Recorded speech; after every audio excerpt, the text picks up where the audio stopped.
आज बात करते हैं श्री भीमेश्वर ज्योतिर्लिंग की। इस नाम से दो मंदिर ख्यात हैं। एक महाराष्ट्र में पुणे से लगभग 125 किलोमीटर दूर सह्याद्री पहाड़ी पर भव्य और अति प्रसिद्ध भीमाशंकर जी का मंदिर, और दूसरा आसाम में गुवाहाटी से लगभग 15-20 किलोमीटर की दूरी पर डाकिनी पहाड़ी पर स्थित श्री भीमेश्वर मंदिर। श्री भीमेश्वर ज्योतिर्लिंग की स्थापना के बारे में यह मान्यता है कि प्राचीन काल में भीमासुर नामक एक महाप्रतापी राक्षस था। वह कामरूप प्रदेश, आज के आसाम में, अपनी माँ के साथ रहता था।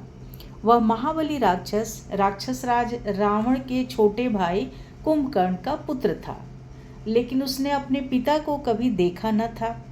उसके होश संभालने के पूर्व ही भगवान राम के द्वारा कुंभकर्ण का वध कर दिया गया था। जब वह युवा अवस्था को प्राप्त हुआ तब उसकी माता ने उससे सारी बातें बताईं।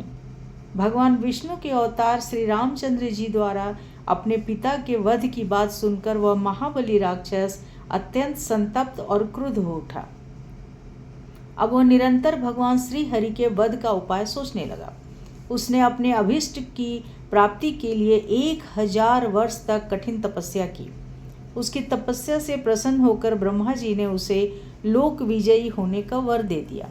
अब तो वह राक्षस ब्रह्मा जी के उस वर के प्रभाव से सारे प्राणियों को पीड़ित करने लगा। उसने देवलोक पर आक्रमण करके इंद्र आदि सारे देवताओं को वहां से बाहर निकाल दिया। पूरे देवलोक पर अब भीमासुर का अधिकार हो गया। इसके बाद उसने भगवान श्री हरि को भी युद्ध में परास्त किया, और श्री हरि को पराजित करने के पश्चात उसने कामरूप के परम शिव भक्त राजा सुदक्षिण पर आक्रमण करके उन्हें मंत्रियों अनुचरों सहित बंदी बना लिया। इस प्रकार धीरे धीरे उसने सारे लोकों पर अपना अधिकार जमा लिया। वह किसी को कोई धार्मिक कृत्य नहीं करने देता था। इस प्रकार यज्ञ, दान, तप, स्वाध्याय आदि के सारे काम एकदम रुक गए। उसके अत्याचार की भीषणता से घबराकर ऋषि, मुनि और देवगण भगवान शिव की शरण में गए और उनसे अपना तथा अन्य सारे प्राणियों का दुख कहा।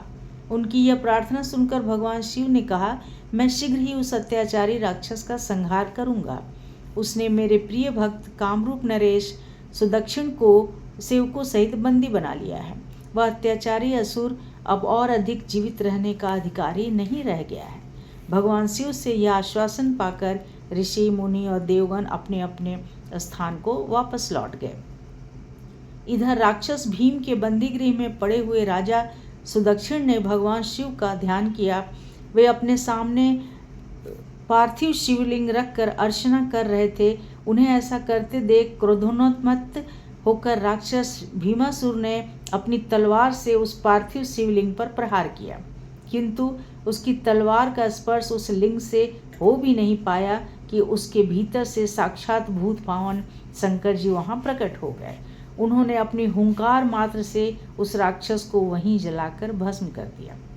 भगवान शिव जी का यह अद्भुत कृत्य देखकर सारे ऋषि, मुनि और देवगण वहां एकत्रित होकर उनकी स्तुति करने लगे और प्रार्थना किया कि हे महादेव, आप लोक कल्याणार्थ अब सदा के लिए यहीं निवास करें। यह क्षेत्र शास्त्रों में अपवित्र माना गया है। आपके निवास से यह परम पवित्र पुण्य क्षेत्र बन जाएगा।